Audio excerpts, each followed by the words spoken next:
Assalamualaikum dan salam sejahtera. Bertemu kembali kita di Hadi Ridwan Channel untuk rancangan Diary Ayah. Okey, hari ini agak sedikit sedih kerana saya beraktiviti hari ini berseorangan.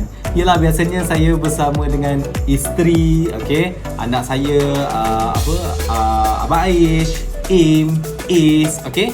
Tapi hari ini saya satu orang saja. Okey. Mesti tanyakan, bertanya-tanya mana mereka semua. Okey, mereka semua saya hantar ke kampung mertua saya kerana isteri saya akan melahirkan anak baru kami di sana. Okey, nanti kalau dia dah lahir nanti kita pergi sana, saya buat video pula untuk anak baru saya lah.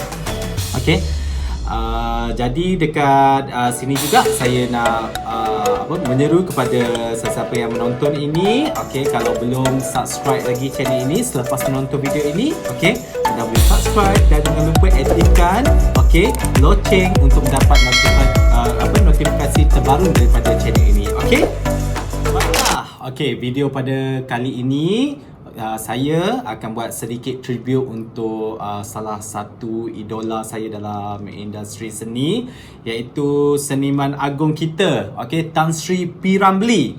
Okey, untuk pengetahuan semua, konten pada kali ini dibuat setelah saya tinggal berseorangan di rumah ini. Okey, saya buka YouTube, saya dengar lagu, buka macam-macam konten kat dalam tu lah, dan saya terdengar lagu Allahyarham Tan Sri P. Ramlee yang bertajuk Berkorban Apa Saja.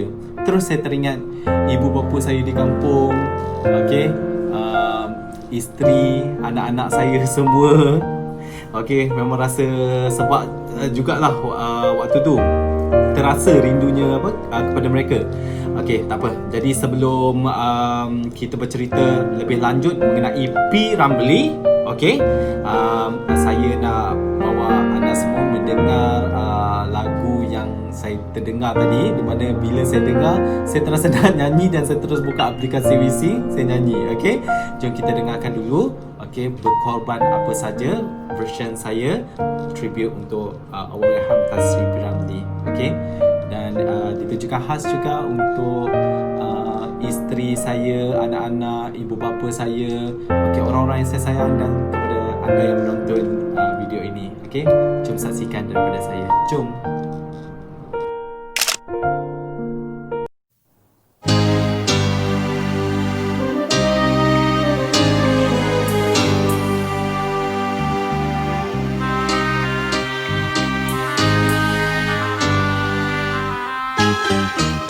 Berkorban apa saja, harta ataupun nyawa, itulah kasih mesra sejati dan mulia.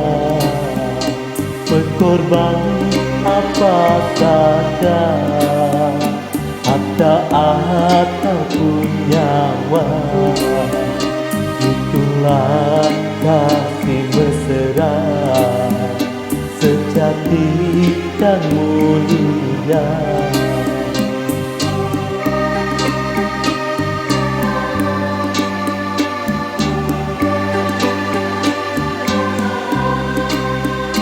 Kepentingan sendiri tidak diingini, bahagia kekasih saja yang diharapi.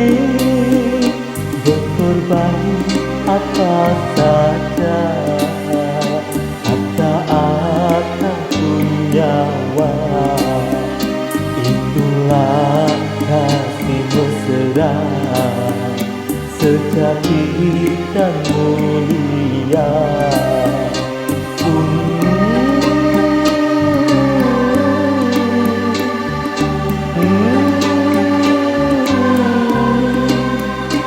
Untuk menjadi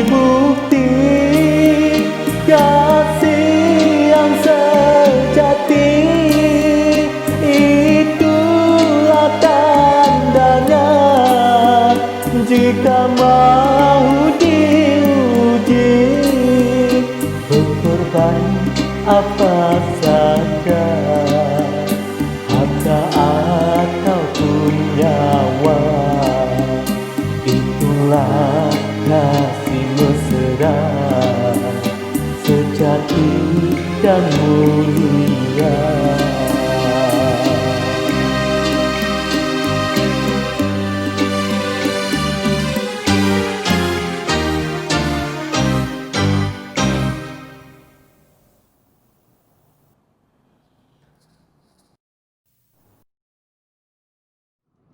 Okey, itu dia Berkorban Apa Saja, lagu Tan Sri P. Ramlee ya, Berkorban Apa Saja. Okey, mesti ramai yang saya rasa belum tahu dan juga terutama yang generasi muda ni. Okey, nama penuh P. Ramlee semua. Okey, latar belakang dia sedikit mungkin tak ramai sangatlah yang generasi muda tahu kan. Okey, jadi video pada kali ini saya nak bawa kita mengenali P. Ramlee, sama sekali khusus untuk generasi muda. Mungkin yang lama tu mungkin yang tahu lah kan.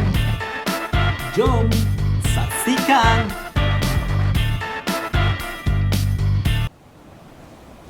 Tan Sri Dato' Amar Dr. P. Ramlee dilahirkan sebagai Teuku Zakaria bin Teuku Nyak Putih, merupakan seorang penyanyi, aktor, sutradara, pemuzik dan penulis lagu yang berasal dari Pulau Pinang, Malaysia.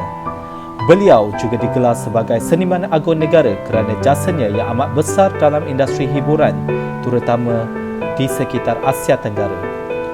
Beliau pernah mendapat penghargaan yang meluas dari dalam dan juga luar negeri di sepanjang hidupnya sehinggalah selepas kematiannya.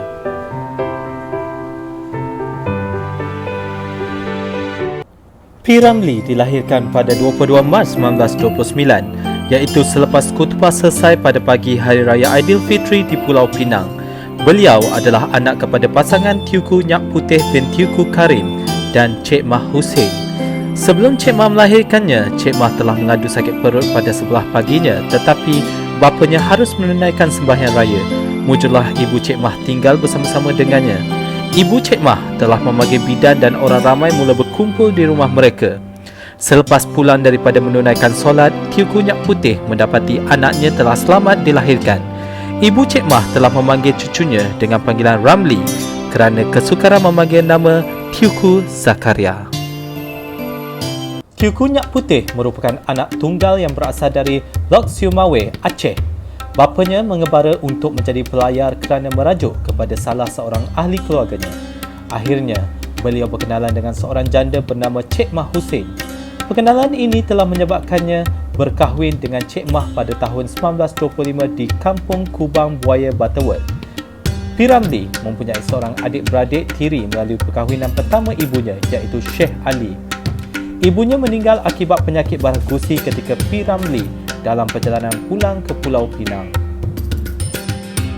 Beliau menerima pendidikan awal di Sekolah Melayu Kampung Jawa dan Francis Light English School. Seterusnya, beliau menyambung pelajaran di Penang Free School sehingga meletusnya Perang Dunia Kedua. Ketika beliau masih bersekolah di Penang Free School, beliau dikenali sebagai pelajar yang kemas dari segi tulisan dan mempunyai bahasa yang menarik. Pada waktu tengah hari, beliau mempelajari pendidikan Islam dan pada sebelah malamnya, beliau aktif bersukan. Guru beliau, Encik Hashim, adalah bapa kepada Ahmad Daud yang merupakan seorang pelakon. Setiap hari, beliau akan disuruh oleh Encik Hashim untuk menghantar buku-buku pelajar ke rumahnya. Sebelum pulang ke rumah, beliau seringkali dipelawa untuk makan di rumah Encik Hashim. Ketika zaman pendudukan tentera Jepun di Tanah Melayu, beliau belajar di Japanese Navy School Kaikun Kako sebelum kembali ke Penang Free School apabila perang tamat. P. Ramlee mula meminati bidang muzik apabila melihat rakan-rakannya bermain muzik di kampungnya. Beliau mula mengumpul duit hasil upahan orang dalam usaha untuk membeli sebuah biola. Ketika beliau bersekolah di Japanese Navy School, beliau pernah menjadi ketua dalam satu batalion seramai 150 orang. Apabila pertunjukan pentas diadakan pada setiap malam minggu, beliau sering diundang untuk menyanyi beberapa buah lagu. Sistem pendidikan Jepun juga telah menyebabkan beliau menguasai bahasa Jepun dalam masa yang singkat. pihak Jepun telah menghantarnya ke merata-rata tempat untuk mengasah kemahirannya. Selepas selesai menunaikan solat pada waktu malam, kebiasaannya beliau berlatih bermain muzik bersama pancaragam sinaran bintang sore. Seterusnya, beliau menyertai orkes teruna sekampung sebagai pemain biola, penyanyi dan pencipta lagu. Encik Kamarudin telah menyadari bakatnya dan menawarkan kelas bermain piano di rumahnya. Oleh kerana beliau tidak dapat menumpukan perhatian sepenuhnya ketika sesi pengajaran, Norma, iaitu anak Encik Kamarudin, telah membawa secawan kopi sebagai galakan. Beliau mula mencuba nasib dengan menyertai sebuah pertandingan nyanyian anjuran Radio Malaya bahagian utara. Pada tahun 1945, beliau memperoleh tempat ketiga, manakala tahun seterusnya beliau disenaraikan dalam tempat ketiga. Pada tahun 1947 pula, beliau berjaya mendapat tempat pertama sebagai bintang penyanyi utama Malaya. Sejak dari itu, namanya dan orkes teruna sekampung dikenali ramai di kawasan utara. Kumpulan rayuan Asmara yang terdiri daripada pelakon-pelakon pentas bangsawan telah mengadakan pertunjukan di Pulau Pinang. Pada ketika itu, beliau berhasrat untuk melihat persembahan tersebut walaupun tidak mempunyai wang. Hasil pendapatan beliau yang diperoleh daripada majlis keramaian dan pertunjukan pentas telah dibelanjakan untuk membeli pakaian. Pernah suatu ketika, beliau terpaksa memakai baju koyak dan menutupnya dengan sehelai kot di sebelah luarnya. Akhirnya, beliau memberanikan diri dengan memanjat pagar untuk melihat persembahan oleh kumpulan rayuan Asmara. Kasma Buti menjadi penyanyi dalam kumpulan tersebut dan belum dikenali sebagai pelakon filem. Ahmad C.B. telah berjumpa dengan ketua orkes teruna sekampung dan mencadangkan mereka bergabung dengan kumpulan rayuan Asmara. Pada suatu pertunjukan hasil gabungan kedua-dua kumpulan, Piramli telah berjumpa dengan Kasma Buti buat kali pertama. Piramli juga mula berkenalan dengan pemain saksofon Jaafar yang merupakan bapa tiri Kasma Buti. Untuk suatu ketika, beliau tidak lagi berjumpa dengan Kasma Buti kerana kumpulan rayuan Asmara sentiasa berpindah dalam mengadakan pertunjukan.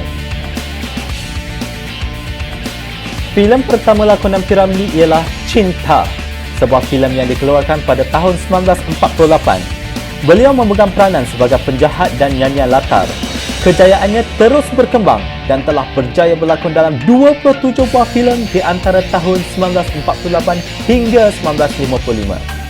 Salah seorang pendorong dan guru beliau dalam dunia perfilman Melayu ialah Tan Sri L. Krishnan yang merupakan pengarah bagi filem Melayu sekitar tahun 1950-an hingga 1960-an. Gaya lakonan beliau yang amat berjaya itu adalah hasil inspirasi daripada dua pelakon yang terkenal dari India Selatan, iaitu MGR dan Shivaji Ganesan. Filem terakhir lakonan beliau ialah Laksmana Do Re Mi pada tahun 1972, manakala lagu dan lirik terakhirnya ialah Air Mata di Kuala Lumpur, dinyanyikan oleh Puan Sri Saloma selepas kematiannya.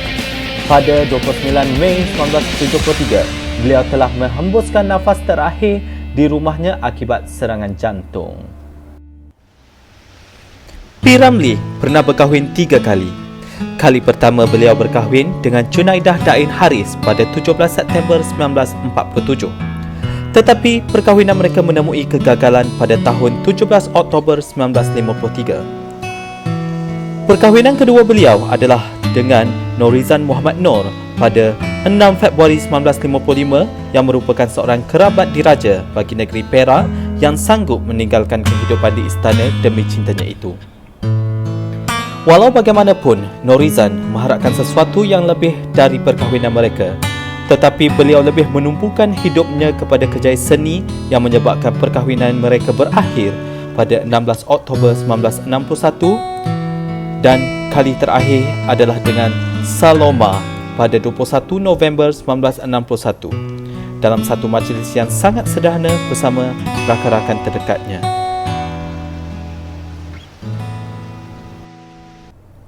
Wanita yang mencintai beliau mempunyai sebab-sebab yang berbeza. Isteri pertama beliau, Junaidah, menyintainya ketika masih belum terkenal. Seterusnya, Norizan pula menyintainya sebagai seorang seniman dan pembikin filem yang terkenal. Walau bagaimanapun, Saloma mencintainya dengan seadanya, iaitu sebagai seorang seniman dan sebagai seorang yang biasa. Perkara ini menyebabkan Saloma menjadi teman hidup sehati sejiwa beliau sehingga ke akhir hayat.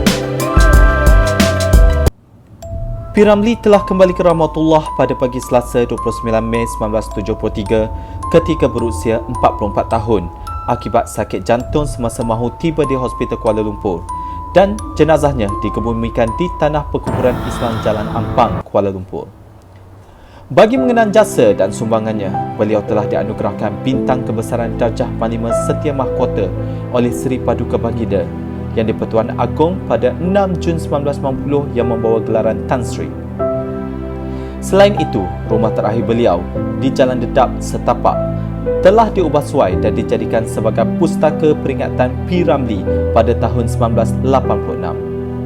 Manakala di tengah pusat bandaraya Kuala Lumpur, namanya turut diabadikan pada sebatan jalan iaitu Jalan P. Ramlee. Dahulunya dikenali sebagai Jalan Perry pada tahun 1982. Di Kuching juga ada sebatang jalan yang dinamakan Jalan P. Ramlee. Beliau turut mendapat penghargaan Doktor Falsafah dalam bidang seni persembahan pada tahun 2005 yang membawa gelaran Doktor. Beliau juga diberi penghormatan oleh pemerintah negeri Sarawak dengan penganugerahan Darjah Yang Amat Mulia Bintang Kenyalang Sarawak atau Datuk Amar Bintang Kenyalang pada 2009. Anugerah tersebut telah disampaikan kepada anak angkat beliau iaitu Dian P. Ramlee. Kemudian, sempena 50 tahun kemerdekaan Malaysia iaitu pada tahun 2007, beliau telah terpilih sebagai 10 calon terakhir bagi program Anak Gemilang Malaysia yang mengiktiraf rakyat Malaysia yang banyak memberi sumbangan kepada negara dan kejayaan dalam menaikkan nama negara di mata dunia. Pada tahun yang sama, kisah hidup beliau juga telah dipentaskan dalam satu pementasan teater musical dengan tajuk P. Ramlee The Musical, Hidup, Cinta dan Inspirasi. Pada 2010, sebuah filem dokumentari mengenai beliau juga telah disiarkan di The History Channel Astro saluran 555 dan diarahkan oleh Shuhaimi Baba. Pada 22 Mac 2017, sempena ulang tahun kelahirannya ke-88, Google Malaysia memberikan penghargaan kepada P. Ramlee dengan mengabadikan beliau dalam imej doodle yang mana ia dipaparkan di bahagian depan enjin carian Google. Okey, baiklah kepada semua yang menonton. Okey, ini sahaja yang disediakan pada video pada kali ini. Okey, semoga kita bertemu lagi pada video yang akan datang dalam Diary Ayah ya. Okey, pada sesiapa yang ada sebarang cadangan yang nak diberikan kepada saya, okey, boleh terus DM ke saya punya Instagram. Okey, boleh follow saya di sana. Okey, just cari Hadi Ridwan seperti tertera di atas tu ya. Okey, dan juga okey, kalau nak terus komen dekat ruangan komen kat bawah tu pun boleh ya. Okey, jadi jangan lupa like, share and subscribe. Okay, bertemu lagi. Bye.